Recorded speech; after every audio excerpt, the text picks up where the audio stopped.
Ladies and gentlemen, is that gender sensitive? It's my pleasure to ask the Right Honorable Dean Oliver Barrow, the Prime Minister of Belize, to come to this podium and give us his very special greeting.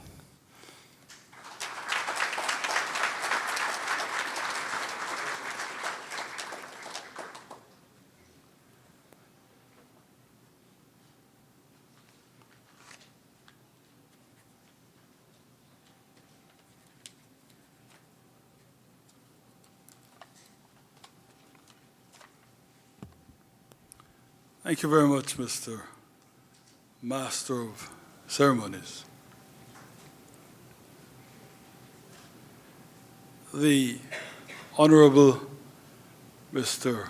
Justice Adrian Saunders, President of the Caribbean Court of Justice, certainly want to as well acknowledge the presence of and offer a warm welcome to Sir Dennis Byron, Adrian's predecessor.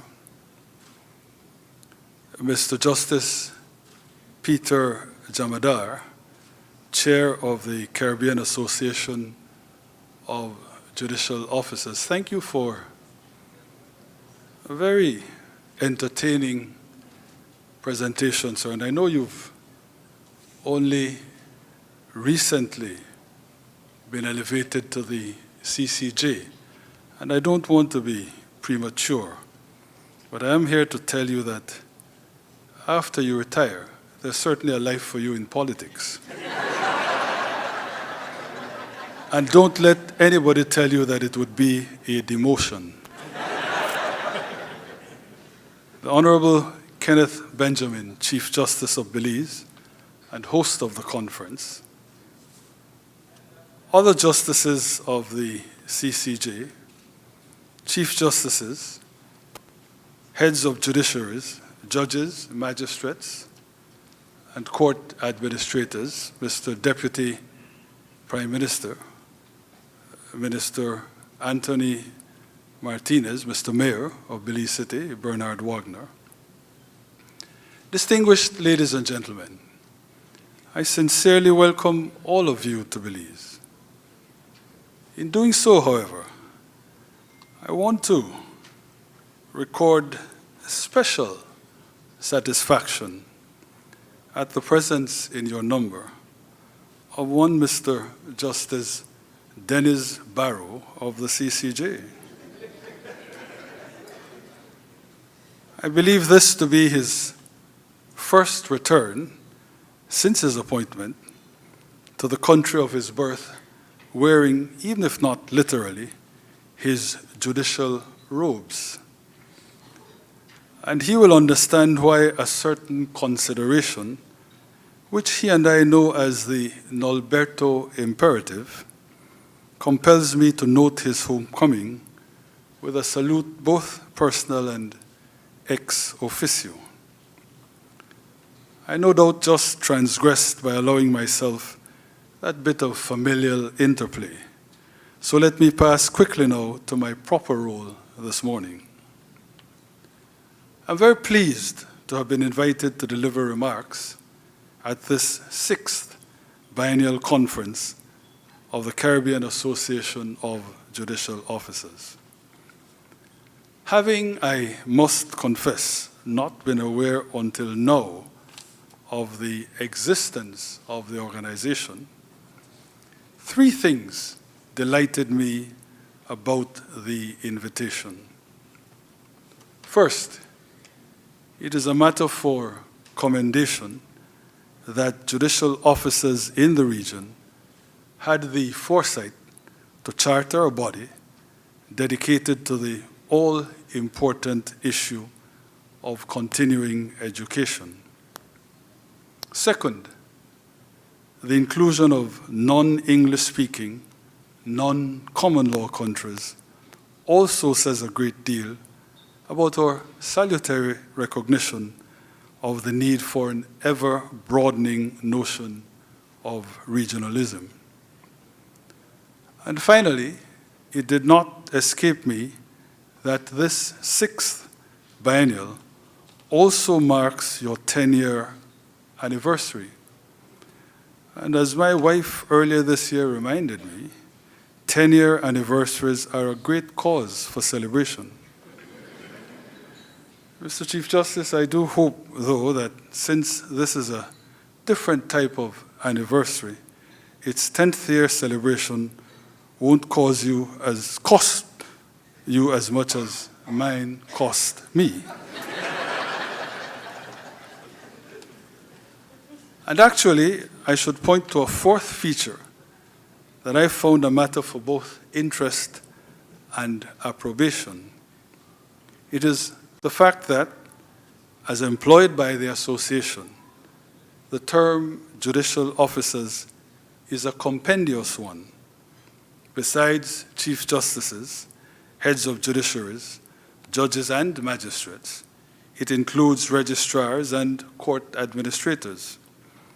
I think that to be a most apposite acknowledgement of the huge role these last two categories play in the overall operation of the machinery of justice in our systems.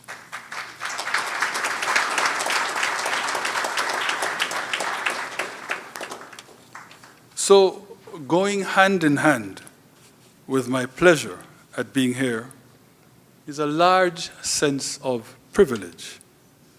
Continuing education for judicial officers is self-evidently critical as all jurisdictions strive to keep on top of global developments in the law. Being in the midst of a conclave that seeks to achieve, or perhaps better to say maintain, for our region, a cutting-edge position as a locus of fine jurisprudential advances is quite a treat. Indeed, it must be a source of pride for all of us, by way of this gathering, to highlight the signal role of judicial officers in the governance structure of our Caribbean societies. And there is also tremendous satisfaction on my part that the meeting showcases the wealth of talent that gives flesh and blood reality to the central institutional plinth of our governance arrangements which our judicial officers constitute. I would like to expand on this just a little more. Any sentient being that reflects for even the briefest moment on the matter is surely conscious of the tremendous brain power and intellectual distinction proven to reside in the main in judicial officers of our Caribbean. Now, in and of itself, this would be cause for chest thumping. But boastfulness is not what we wish to headline. Rather, it is the blessing that this extraordinary resource pool provides for our sacrosanct constitutional arrangements. The fact that it is fulcrum and stanchion for our all-important and imperishable commitment to the rule of law. This is the fountainhead of our way of life, the essence of our polity, the guarantee of our democracy. It is in these circumstances that I can take special joy in representing today the executive as one of the other key constituent parts of our constitutional edifice. I get a chance to pay respect to all of you for the job you do, but I also get a chance to reiterate my administration's fealty to the equation that obliges us always to uphold the court's role as protector and guardian of our Constitution and the rights of our citizens. In stressing the fact that we willingly pay obeisance to the sanctity of the judicial mandate, I hope I make the point that politicians are not all to be seen by the judiciary as chancers. In fact, there ought to be a presumption in the opposite direction. So I believe that what in the old days used to be called a margin of appreciation ought still to inform the relationship between the executive and the courts. But there are clearly times when administrations will go too far.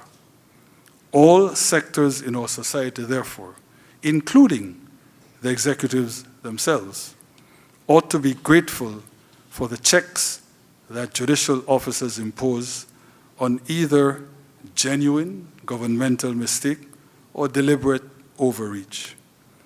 I therefore freely, instinctively, and enthusiastically salute the position of the judiciary at the pinnacle of our rules-based society.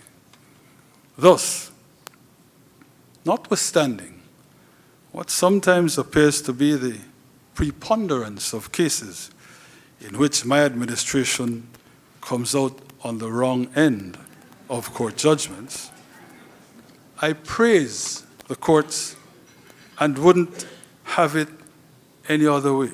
Well, perhaps that's taking it a bit too far. But you get my drift.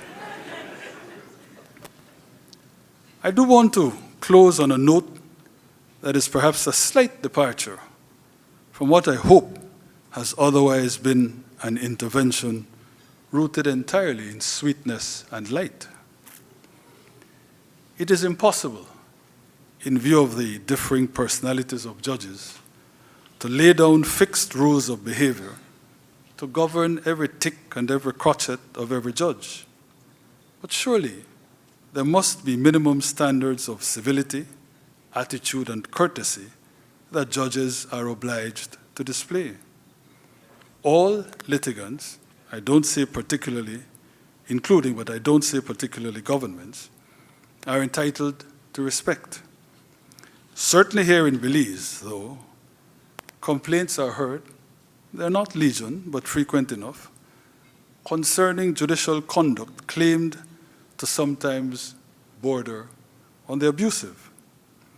Because there are seemingly no ready avenues for dealing with judicial discourtesy, this has caused some people to ask the age-old question, quis custodiet ipsos custodes?